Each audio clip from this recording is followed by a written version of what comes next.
Ekibiina ky'ebyobufuzi ekya National Unity Platform NUP kirangiridde Robert Kyagulanyi Ssentamu nti yagenda okukwatira ekibiina kino bendera mu kalulu k'obwa pulezidenti mu mwaka 2026.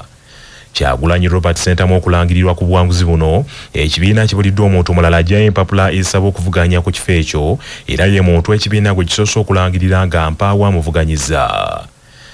Ssaabawandiisi w'ekibiina kino David Lewis Lubongoya agambye nti ekibiina kibuliddwa omuntu ayinza okuvuganya ku bukulu buno okuvuganya ku bukulembeze bw'eggwanga. Era ono ategeezezza atongozza n'ekipande eky'omukulembeze w'eggwanga ekitongole ekigenda okukozesebwa Robert Kyagulanyi Ssentamu Bobi Wine ku mubala ogugamba nti Uganda empya kati. Olukiiko lwaffe olwa Election Management Committee nga luli eyo luli mukola omulimu gwako. Kakati olwo olukiiko naye nga EMC tenakola guno omulimu yavaayo neeyita abantu abagala kwesimbawo okukwatira NUP bendera ku bwa pulezidenti. Mujjukira basawo ne banyawo twabagamba nti abantu bameka abaavaayo ne baleeta expressions of interest, bameka abajja interest forms ku bwa pulezidenti. So basawo ne banyawo tulina candidate nga National Unity Platform kubanga omu yekka yakola ki yavaayo n'alaga bw'ayagala okwesimbawo ku bwa pulezidenti under the National Unity Platform.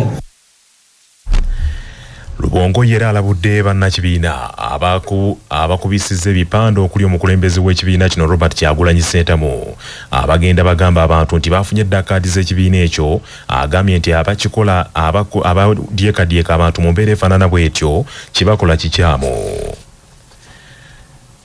Mu mbeera y'emu Nathan Nandala Mafabi Ssaabawandiisi wa FDC era nga ye mubaka wa Paalamenti wa Budaadiri West mu butongole akwasiddwa bendera y'ekibiina kya FDC okuvuganya kwa pulezidenti mu kalulu ka bonna k'omwaka 2026. Omusasi waffe mu Nabuddu Sharifu Lukenge gy'ali n'ebisingawo. Mu butongole ekibiina ky'ebyobufuzi ekya Forum for Democratic Change olunaku olwaleero kirangiridde Nathan Nandala Mafabi nga gwe kikwasizza bendera okuvuganya ku ntebe y'obukulembeze obw'eggwanga Uganda mu kalulu akabindabinda ak'omwaka gwa 2026. Nathan Nandala Mafabi abadde avuganya ne Engineer Patrick Amuriat Oboy omukulembeze w'ekibiina kino era ng'ono yasoose okukwasibwa akazindalo ku kitebe ky'ekibiina ky'FDC ekisangibwa e Najjanankumbi n'alangirira nti olwokaano aluvuddemu alekedde munne Nathan Nandala Mafabi. Agambye nti ekimuggyemu kuvuganya kuno si butiitiizi nti wabula okutya ebiyinza okuddirira ekibiina kino okuddamu okusatulukuka olw'abawagizi okwetemamu. Agambye bino abadde tasobola kubigumiikiriza era alayidde nti agenda kuwagira Nathan Nandala Mafabi mu kalulu akajja aka 2026. To step down in favor of Nandala Mafabi James, gladly so, not with a heavy heart, and before the cameras of this country and of the world, to say that and give assurance to Nathan that if there is just one person who will walk with you in this election, it is going to be me. Nathan Nandala Mafabi akwasiddwa bendera olunaku olwaleero y'ekibiina kya Forum for Democratic Change ajjukirwa nti yaliko akulira oludda oluvuganya gavumenti mu mwaka gwa 2014 era no nga yazaalibwa ennaku z'omwezi zaali 17 omwezi ogw'olubereberye omwaka gwa 1966 era nga bamukwasiriza bendera okuvuganya ku ntebe y'obukulembeze obw'eggwanga 2026 ng'atemera mu myaka 59 egy'obukulu. Nandala Mafabi asabye bonna baasobezza mu kunoonya akalulu okwetoloola eggwanga nti ebyo babisibe ku nkondo kaakano bamuwagire avuganye ku bwa president. I call on the people of Uganda.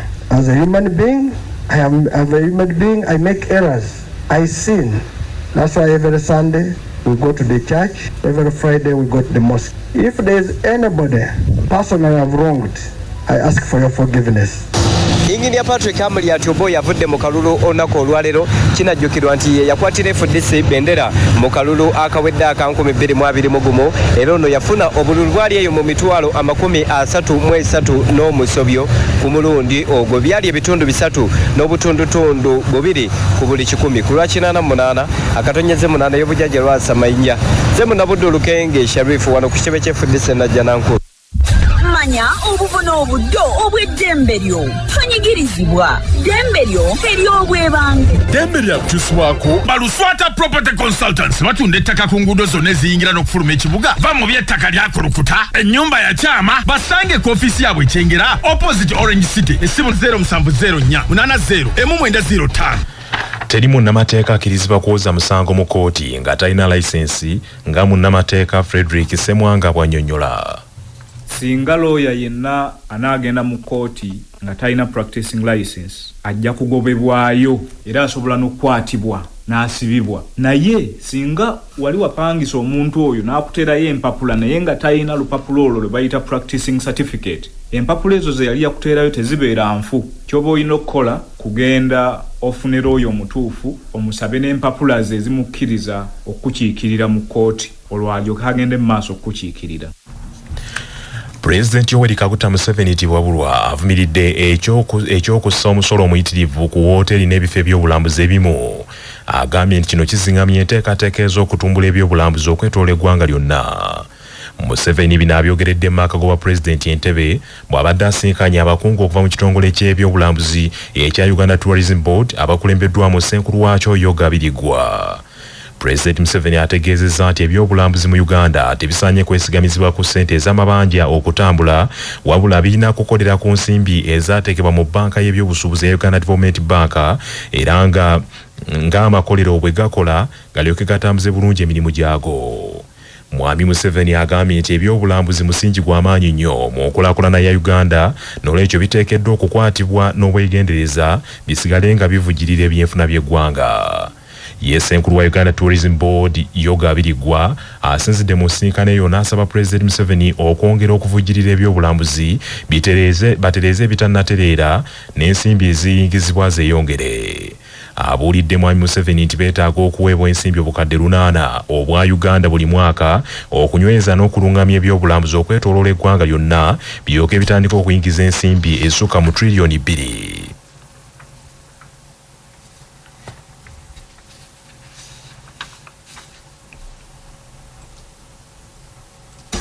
Amawulire g'ebyemizannyo mu mawulire gaffe agakya Basafama gakutuusibwako Sedika Real Estate abatunda n'okugula ettaka ku nguudo ez'enjawulo mu Uganda yonna. Basangibwa ku Galuleba Building ewa Kiso. Essimu noti 7 noti 2 339 377. Bali wamu ne Simba Pain Balm. Omutwe gwe gukuluma oba obulumi ku mubiri. Awakuluma simulawo Simba Pain Balm okakkanya obulumi. Musange mu matundiro g'eddagala gonna. Yakakasibwa National Drug Authority nga kwotadde amajani ga Lukoni Vanilla Tea galimu akawowo n'eddekende lya vanilla akabuddwamu akatangawuzi akadalasiri ne ka rosemary okuwoomesa chai wo. Amajani ga Lukoni Vanilla Tea gasusse mu kuwoomesa chai w'amata so nga ate bw'okozesa amajani ga Lukoni Vanilla Tea ku chai omukalu obuwomi busukka maama. Omutendesi wa ttiimu y'eggwanga ey'omuzannyo ogw'ensero ey'abasajja ayitibwa Silverbacks George Galanopoulos ng'ali wamu n'omumyuka we Mandi Juruni Lutwama balangiridde ttiimu y'abazannyi 12 egenda okukiikirira Uganda mu mpaka za Africa eza FIBA Afro Basketball Championships ez'omwaka guno 2025. Empaka zino zigenda kubaawo okuva nga 12 okutuusa nga 21 omwezi ogujja ogw'omunaana era Uganda Silverbacks eri mu kibinja dda ne Senegal, Mali ne Misiri. Abazannyi 12 abakakasiddwa kuliko Olubuwa Nassif wamu ne Bale Fayed, Ivan Muchwezi, Ismaili Wainwright, Joel Kayira, Opong Robinson, Emmanuel Mugenga, Mubiru Christopher n'abalala. Wabula abazannyi abamanya okuli Jim Enabo, James Okero ne Tony Drileba tebalabikidde ku lukala lwa ttiimu eno olw'ensonga ez'enjawulo. Ekibiina ekiddukanya omuzannyo ogw'ensero mu Uganda ekya FUBA kikakasizza nti Silverbacks egenda kukuba enkambi e South Africa era esitula nkya nga eyolekera South Africa era mu nsi eyo yakubaayo okutuusa nga 11 omwezi ogw'omunaana omwaka guno gyeneeva eyolekere Angola.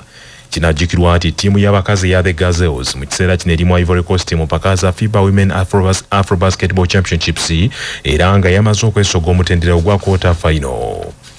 Ebyo nga bikyali bityo gavumenti ya Uganda erangiridde nti emaliriza ebyetaagisa okutegeka empaka eza CHAN 2025 era emipiira gyonna egiri mu kibinja kya gigenda kuzanyibwa mu kisaawe Namboole. Omusasi waffe John Musisiika abituwe.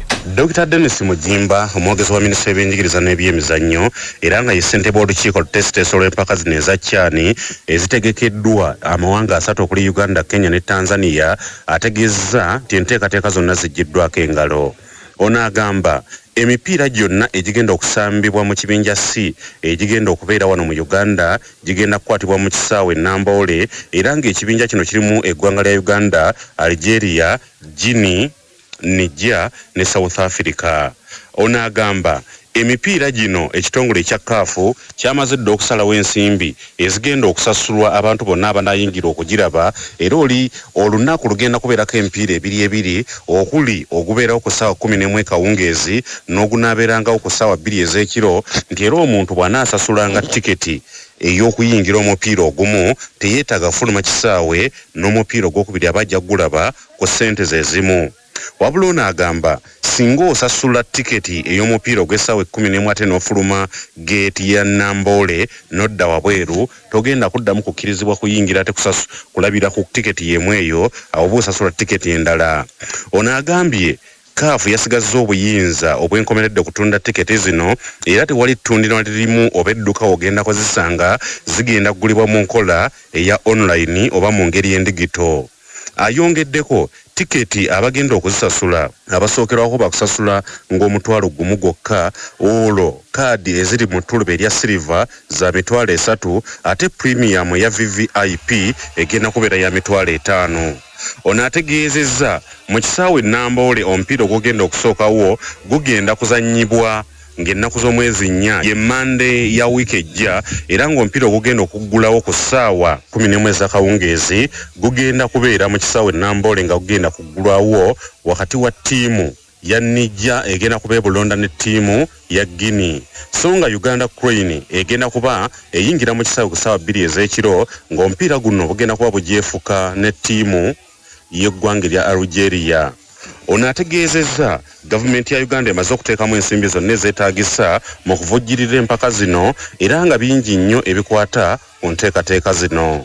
All matches are going to be played at Namboole. It may not be very cost effective to give someone a ticket of 50,000 to transport themselves from Yunde to come and watch a match at Namboole. First of all, government of the Republic of Uganda is fully funding all the preparations for CHAN 2024 here. Enteekateeka zonna omuli ebyokwerinda engeri gye binaakwatibwamu n'endala CBS FM egenda kuba eyongera okubikutuusaako mawulire gaffe amalala.